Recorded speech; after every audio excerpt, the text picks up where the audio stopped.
PM Modi ने कहा, आलमी रहनुमाओं को भारत से बहुत सी उम्मीदें हैं वाबस्ता। वेबसाइट मनी कंट्रोल को दिए गए इंटरव्यू में कहा, भारत के पास दुनिया को देने के लिए बहुत है कुछ। भारत में हो रही है रिकॉर्ड तोड़ गैर मुल्की सरमायाकारी। भारत की तरक्की में है दुनिया की तरक्की। वजीर आजम मोदी आज इंडोनेशिया के दौरे पर होंगे।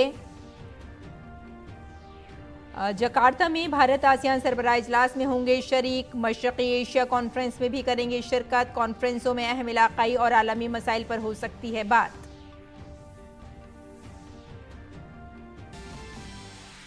पीएम मोदी की सदारत में मरकजी काबीना की meeting. Battery energy storage system कायम करने के लिए वायबिलिटी गैप फंडिंग स्कीम को मिली मंजूरी। हिमाचल और उत्तराखंड में सनती तरक्की के लिए इजाफी 1164 करोड़ रुपए किए गए मंजूर।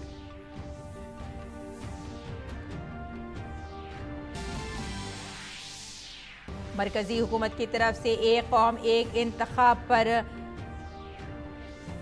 तश्कील दी गई कमेटी की पहली मीटिंग आज। साबिक सदर जमहूरिया और कमेटी के सरबराह रामनाथ कोविंद की रिहाइशगाह पर हो रही है मीटिंग। कमेटी ने मुल्क भर में बैक वक्त इंतखाबात के इम्कान का लिया जायजा। इलेक्शन कमीशन ने मध्य प्रदेश में असेंबली इंतखाबात की तैयारियों का लिया जायजा। Chief election commissioner Rajeev Kumar ने की प्रेस कॉन्फ्रेंस। कहा, कमीशन ने तमाम स्टेक होल्डर से की तफसीली बातचीत। शफाफ और पुरअमन इंतखाबात का दिलाया यकीन।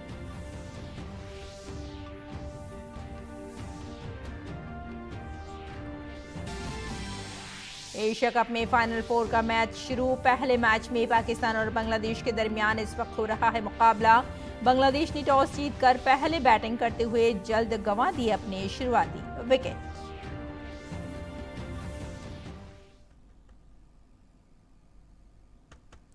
आदाब नाजरीन, खबरनामे में आपका इस्तकबाल है। मैं हूं आपके साथ रेशमा फारूकी। आइए तफसील से आप खबरों पर नजर डालते हैं।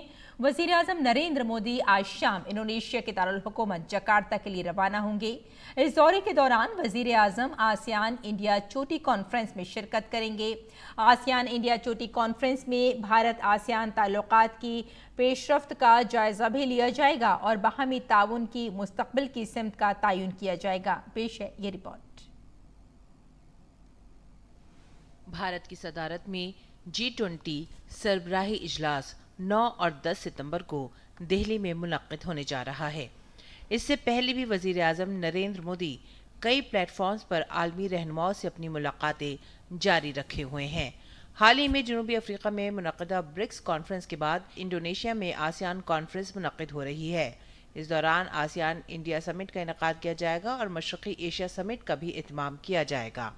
पीएम मोदी इन कॉन्फ्रेंसों में शिरकत के लिए इंडोनेशिया की राजधानी जकार्ता जा रहे हैं, जहां वो इन दोनों कॉन्फ्रेंसों के दौरान आलमी रहनुमाओं से मुलाकात करेंगे और इन फोरम्स में हिंदुस्तान की आवाज उठाएंगे।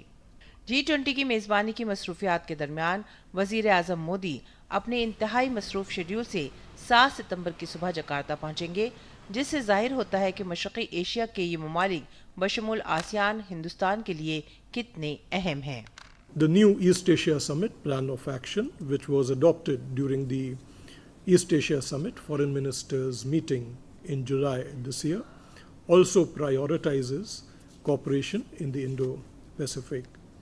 At the forthcoming East Asia Summit, Prime Minister and other leaders will discuss ways to further strengthen the EAS mechanism, as well as exchange views on matters of regional and international interest.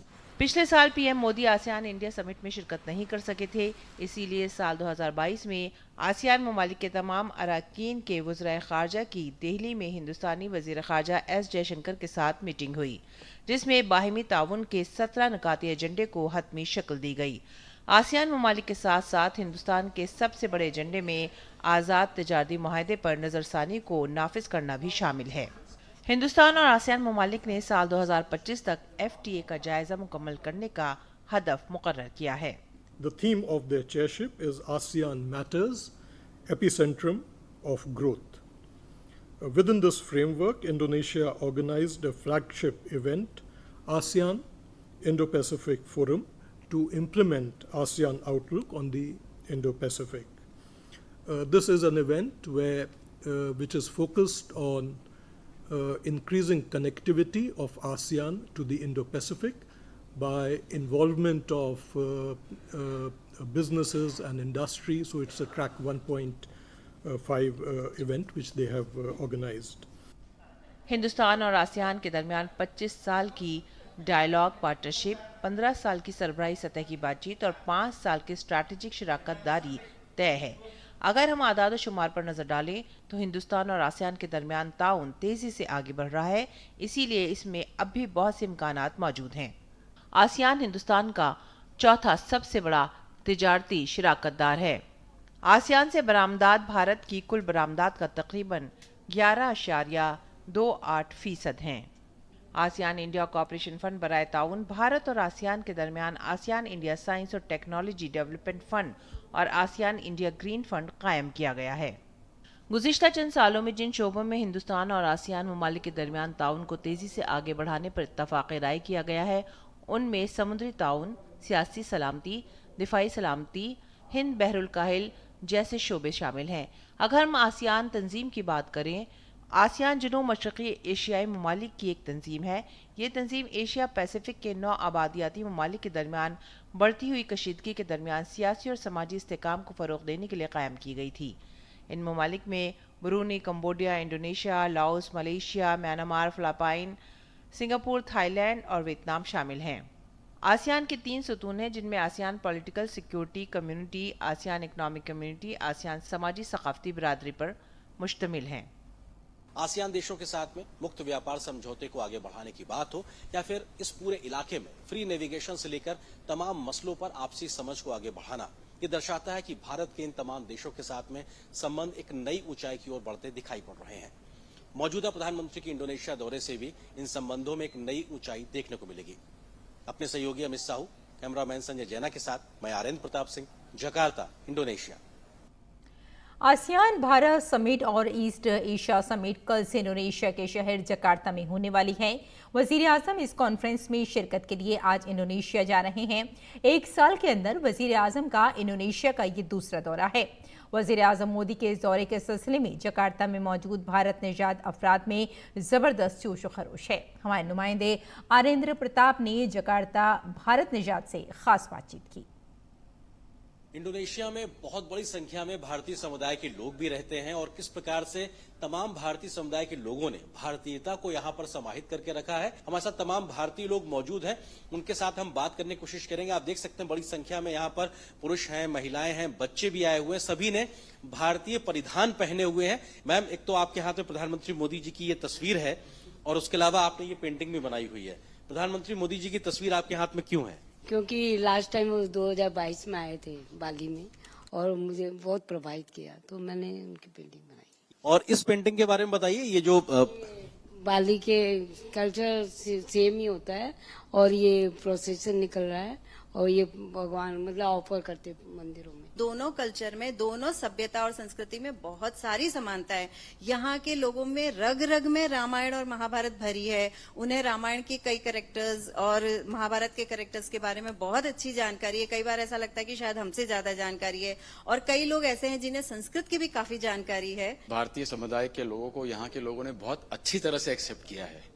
It's a two way bridge. दोनों तरफ से अगर अच्छा होगा तो यहाँ के लोगों ने हमें अच्छे तरीके से एक्सेप्ट किया हुआ है। बहुत अच्छा लगता है। मोदी जी जब भी आते हैं हम मोटिवेटेड होते हैं और जो वो काम कर रहे हैं वो हमें बहुत अच्छा लगता है। पिछले 10 साल में जो इंडिया का सिनेरियो जो चेंज किया है, चाहे इंटरनल सिक्योरिटी हो चाहे बॉर्डर की सिक्योरिटी हो, बहुत अच्छी हुई है। प्रधानमंत्री मोदी के एजेंडे में इंडियन डायस्पोरा को लेकर हमेशा कुछ ना कुछ रहता है। आपको लगता है कि उसकी वजह से एक नया उत्साह इंडियन डायस्पोरा में देखने को मिला? जरूर होता है। सभी लोगों को बड़ी खुशी होती है जब मोदी जी का आने का हुआ यहाँ, तब सभी लोग बड़े खुश होते हैं। और ऐसे भी भारतीय समुदाय जो बाहर है उनको मोदी जी के सभी कार्यों पे काफी नाज रहता है। मैं तो बहुत उत्साहित हूँ जी। मैं तो पूरे शहर में मशहूर हूँ कि मोदी भक्त के नाम से। यहाँ का जो वायांग है, जो पपेट शो है इंडोनेशिया का, वो भी कहीं पर इंडिया के कर्नाटक और आंध्रा के जो हमारे पपेट शोज हैं उनसे बहुत इन्फ्लुएंस्ड है। जब भी भारत माता के नाम पे जयकारा गूंजता है तो देश हमारे दिलों में भी उत्साह इतना बढ़ जाता है और हम अपने आप को दुनिया के सबसे ऊंचे स्थान पर महसूस करते हैं। प्रधानमंत्री का फिर से आ रहे हैं, जब उनसे फिर से मिलने का मौका मिलेगा, रियली बहुत प्राउड फील होता है इस चीज को कि उन्होंने हमारे देश की आत्मा को जगा दिया है। विदेश में रहने के बाद हमें अब गर्व होता है कि अब हम कहीं जाते हैं लोग बोलते हैं इंडियन है। तमाम लोग जो यहाँ पे मौजूद हैं, हर कोई खुश है। प्रधानमंत्री नरेंद्र मोदी एक बार फिर से इंडोनेशिया आ रहे हैं। यहाँ पे आप तस्वीर देख सकते हैं प्रधानमंत्री की, मोदी जी की एक पेंटिंग के साथ में यहाँ लोग मौजूद हैं, तिरंगे के साथ मौजूद हैं, भारतीय परिधान में लोग मौजूद हैं। ये अपने आप में दिखाता है कि भारतीयों में कितना ज्यादा उत्साह है प्रधानमंत्री नरेंद्र मोदी के इंडोनेशिया जकार्ता की इस यात्रा को लेकर। अपने सहयोगी अमित साहू और कैमरामैन वी रविंद्रन के साथ मैं आर्यन प्रताप सिंह, डीडी न्यूज के लिए जकार्ता, इंडोनेशिया से। और आइए अब बात करते हैं G20 की।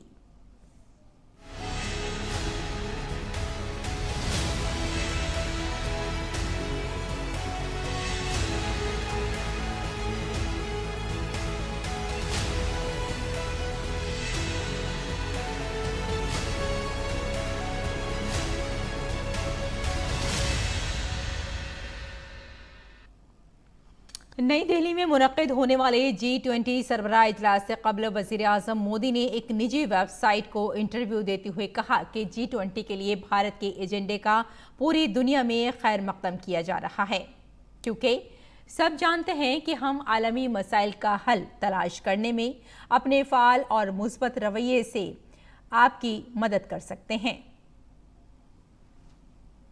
एक सवाल के जवाब में वजीर आजम ने कहा कि G20 के लिए हमारा नज़्मुलैन वसुधैव कुटुंबकम, एक ज़मीन, एक ख़ानदान और एक मुस्तक़बिल है, जो G20 की सदारत के तई भारत के नुक्ता नज़र की सही अक्कासी करता है। वजीर आजम ने कहा कि हमने वबाई मर्ज़ का वाज़े और मरबूत अंदाज में मुकाबला किया है, और साथ ही उन्होंने ये भी कहा कि हमने गरीबों और कमज़ोरों की ज़रूरियात का ख्याल रखा है। दुनिया की सबसे बड़ी वैक्सीन मुहिम में 200 करोड़ खुराकें मुफ्त फराहम की गई हैं। आपको बता दें कि G20 से पहले वज़ीर आज़म ने एक निजी चैनल को ये इंटरव्यू दिया था और उन्होंने कहा कि हमने 150 से ज़्यादा ममालिक को वैक्सीन और दवाएं भी भेजी हैं।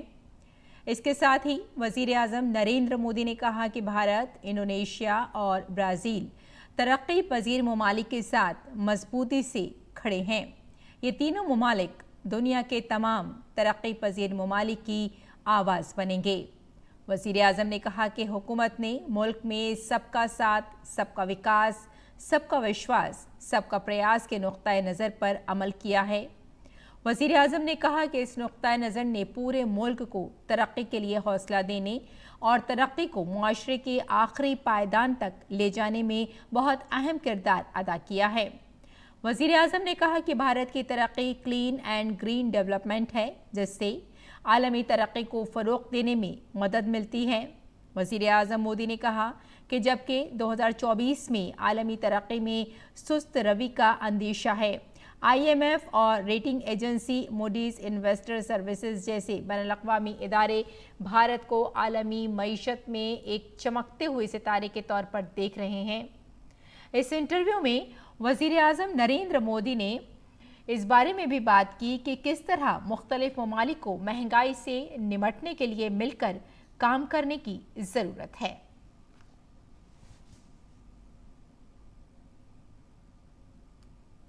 G20 सरबराह इजलास में वज़ीर ख़ारजा डॉक्टर एस जयशंकर ने कहा कि हिंदुस्तान के लिए एक बहुत अहम पैगाम ग्लोबल साउथ पर तवज्जो मरकूज़ करना है। One very important message for us is focus on the global south. But there is a larger context. The context is of a very turbulent global environment. You know, the impact of the COVID, impact of the Ukraine conflict, issues like debt which have carried on for some time, and by the way, you know, climate disruptions which are today affecting the economy as well. हिंदुस्तानी वजारत खारजा ने G20 India mobile application भी launch किया है। ये app G20 conference से मुताल्लिक़ तमाम मालूमात देने के साथ साथ सार्फिन की रहनुमाई करेगा। इत्तलात और नशरियात की सेक्रेटरी अपूर्वा चंद्र ने कहा कि G20 इंडिया मोबाइल ऐप का आगाज़ हिंदुस्तान की तकनीकी तरक्की का अक्कास है।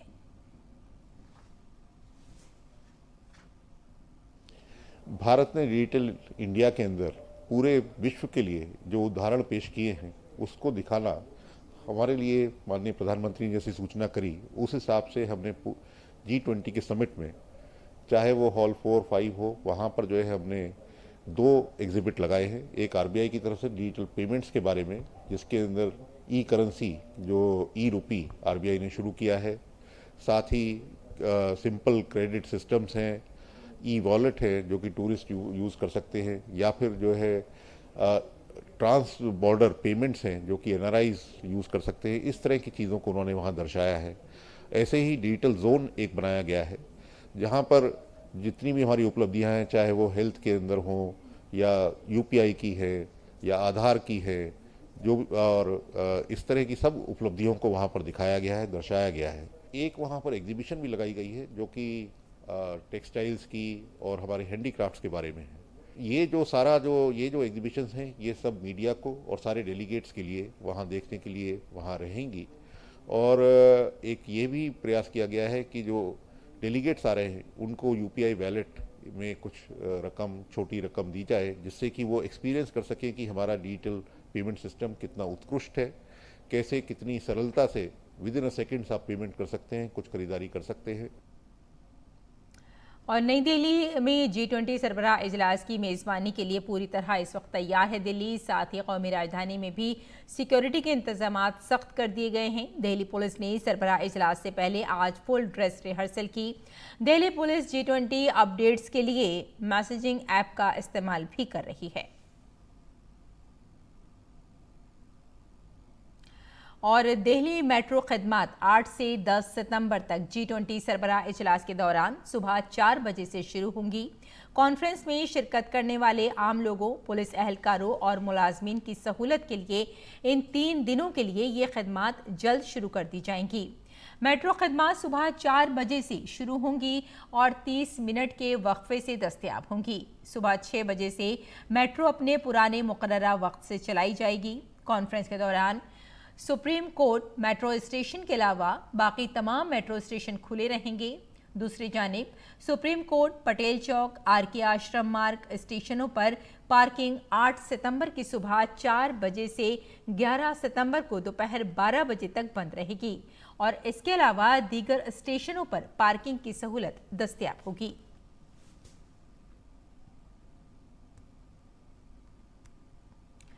दिल्ली ट्रैफिक पुलिस ने आम लोगों से G20 सरबराह इजलास के दौरान इंडिया गेट और कर्तव्य पथ जैसे इलाकों में न जाने की दरख्वास्त की है। Special commissioner of police traffic Surendra Singh Yadav ने कहा कि कॉन्फ्रेंस के दौरान दिल्ली मेट्रो सुबह 4 बजे से तमाम रास्तों पर अपनी सर्विसेज फराहम करेगी। जैसे कुछ एरियाज हैं, इंडिया गेट है, कर्तव्य पथ है, वहाँ हम उनसे निवेदन करते हैं कि वॉकिंग के लिए या उस दौरान जो है पिकनिक के लिए या साइकिलिंग के लिए इन क्षेत्रों को अवॉइड करें कि मेट्रो सेवाएं जो है पूरी दिल्ली में चलेंगी। एक जो मेट्रो स्टेशन है प्रगति मैदान या सर्वोच्च न्यायालय का, वो वहाँ पर मेट्रो सेवाएं प्रभावित होंगी। साथ के साथ मिल्क बूथ्स हों, ग्रॉसरी स्टोर्स हों, ये सभी सेवाएं चलेंगी। सिर्फ बाकी 8, 9, 10 का जो राजकीय अवकाश है उसमें जो कॉमर्शियल एस्टेब्लिशमेंट्स हैं, मार्केट या दुकानें हैं, आवश्यक सेवाओं को छोड़कर वो बंद रहेंगे, सिर्फ नई दिल्ली के एक सीमित क्षेत्र में। तो नाज़रीन, ये थी खबरें G20 से मुताल्लिक़।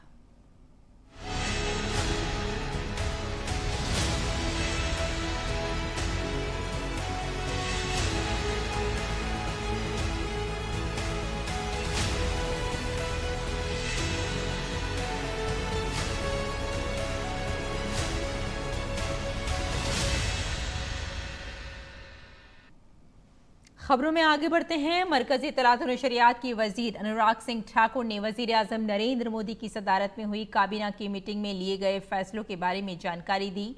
उन्होंने कहा कि बैटरी एनर्जी स्टोरेज सिस्टम की तनसीब के लिए वायबिलिटी गैप फंडिंग की स्कीम को काबीना के इजलास में मंजूरी दी गई है। इस पर तकरीबन 3,760 करोड़ रुपए खर्च होंगे।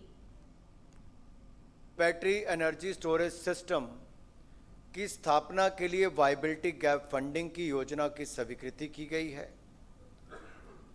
और इसके ऊपर लगभग 3,760 करोड़ रुपए खर्च किए जाएंगे। इसकी पर्याप्त क्षमता का विकास हमें करना होगा। वर्तमान में इसकी मैन्युफैक्चरिंग की वो कैपेसिटी हमारे पास नहीं है, लेकिन इस योजना के आने के बाद जहां वायबिलिटी गैप फंडिंग आपके पास उपलब्ध होगी तो 4,000 मेगावाट आवर्स की बैटरी एनर्जी स्टोरेज क्षमता सृजन करने का लक्ष्य रखा गया है। मरकजी वजीर इत्तलात और नशरियात अनुराग सिंह ठाकुर ने कहा कि हुकूमत ने काबिल तजदीद तवानाई की मांग का 50% 2030 तक खुद पूरा करने का हदफ मुकर्रर किया है। माननीय प्रधानमंत्री नरेंद्र मोदी जी की अध्यक्षता में आज कैबिनेट की बैठक हुई और बहुत सारे क्षेत्र जहां पर भारत ने नए आयाम स्थापित किए हैं, उनमें से एक रिन्यूएबल एनर्जी का भी है। और ये जो एनर्जी ट्रांजिशन का फेस है, इसमें पिछले 9 वर्षों में भारत की बहुत उपलब्धियां रही हैं। भारत ने लक्ष्य रखा है कि 2030 तक 50% हमारी एनर्जी रिक्वायरमेंट रिन्यूएबल एनर्जी से या नॉन फॉसिल फ्यूल्स के सोर्सेज से होगी, नॉन फॉसिल एनर्जी सोर्सेज से होगी।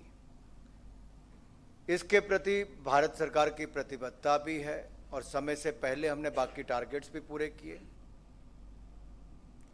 मरकजी वजीर इत्तलात और नशरियात अनुराग सिंह ने कहा कि काबीना ने हिमाचल प्रदेश और उत्तराखंड में सनती तरक्की की स्कीम 2017 के तहत 1,164.53 करोड़ रुपए की इजाफी रकम मुख्तस करने को मंजूरी दी है।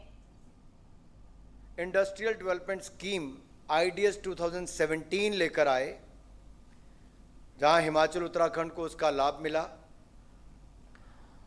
और इसके अंतर्गत प्लांट एंड मशीनरी, जो नए यूनिट लगाएगा उसको प्लांट एंड मशीनरी पर 30% की सब्सिडी मिलेगी और 5 करोड़ रुपए कैप थी एक यूनिट के ऊपर कि 5 करोड़ तक की उसको सब्सिडी मिलेगी। हिमाचल प्रदेश उत्तराखंड में बहुत सारे औद्योगिक यूनिट भी आए।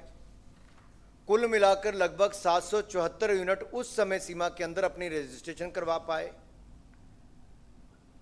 9,000 करोड़ रुपए से ज्यादा का निवेश इसमें हुआ और 49,000 के लगभग इसमें रोजगार प्रत्यक्ष रूप में मिल पाए, सृजन हुए। और मध्य प्रदेश में आइंदा असेंबली इंतखाबात की तैयारियां जारी हैं। इलेक्शन कमीशन भी पुरअमन और शफाफ इंतखाबात को यकीनी बनाने के लिए तैयारियों का मुसलसल जायजा ले रही है। Chief election commissioner Rajeev Kumar की सरबराही में इलेक्शन कमीशन ने रियासत में इंतखाबी तैयारियों का जायजा लिया। इलेक्शन कमीशन ने भोपाल में एक प्रेस कॉन्फ्रेंस में बताया कि तमाम स्टेक होल्डर्स के साथ तफसीली बातचीत की गई है।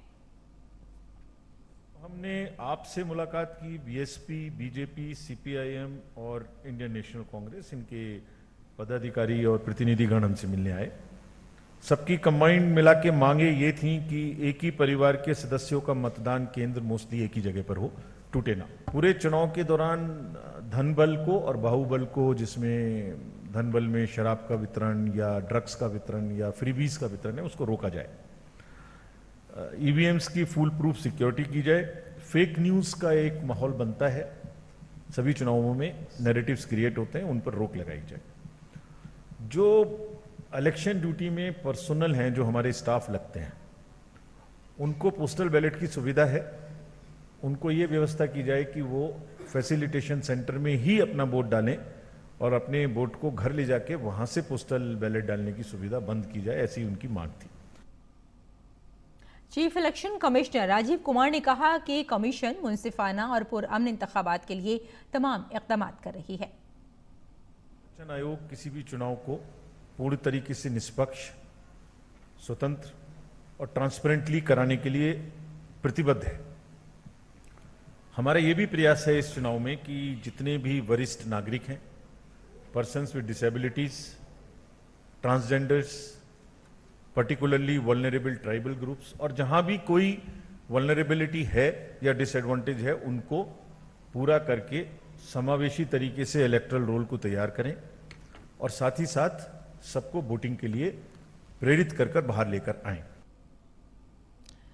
और गैर मुल्की खबरों में अमेरिका के कौमी सलामती के मुशीर जैक सुलिवान ने कहा कि G20 के चेयरमैन भारत, अमेरिका और दीगर अराकीन चाहते हैं कि चीन जोग्राफियाई सियासी मसाइल को एक तरफ रखते हुए सरबराह इजलास में शिरकत करे और तामीरी ताउन करे। उन्होंने कहा कि अमेरिका और G20 के तमाम मेंबरान चाहते हैं कि चीन मुस्बत रवैया अपनाए और मसाइल के हल पर तवज्जो दे। व्हाइट हाउस के एहलकार ने कहा कि ये चीन पर मुनहसिर है कि वो सरबराह इजलास में शिरकत करना चाहता है या बिगाड़ने वाले का किरदार अदा करना चाहता है। और खेल की खबरों में एशिया कप में आज से सुपर 4 के मैचेस शुरू हो गए हैं। आज पाकिस्तान और बांग्लादेश आखिरी 4 के पहले मैच में आमने सामने हैं। बांग्लादेश ने टॉस जीतकर पहले बल्लेबाजी करते हुए अपने शुरुआती विकेट जल्द गंवाए। बांग्लादेश ने अब तक 8 विकेट पर 190 रन बना लिए हैं। ये मैच पाकिस्तान के शहर लाहौर में खेला जा रहा है। मौजूदा टूर्नामेंट में पाकिस्तान का सफर शानदार रहा है। ये टीम अपने ग्रुप में टॉप पर रहकर आखिरी 4 में पहुंच गई है। ग्रुप राउंड में खेले गए 2 मैचों में से एक पाकिस्तान ने जीता, जबकि दूसरा मैच बेनतीजा रहा। दूसरी जानिब अगर बांग्लादेश की बात की जाए तो ग्रुप मरहले में इस टीम ने एक मैच जीता, जबकि दूसरे में इसे शिकस्त का मुंह देखना पड़ा। आज के मैच में दोनों टीमें जीत के साथ टूर्नामेंट में अपनी पोजीशन मजबूत करने की कोशिश करेंगी। तो नाज़रीन, खबरनामे में फिलहाल इतना ही। इजाजत दें। आदाब।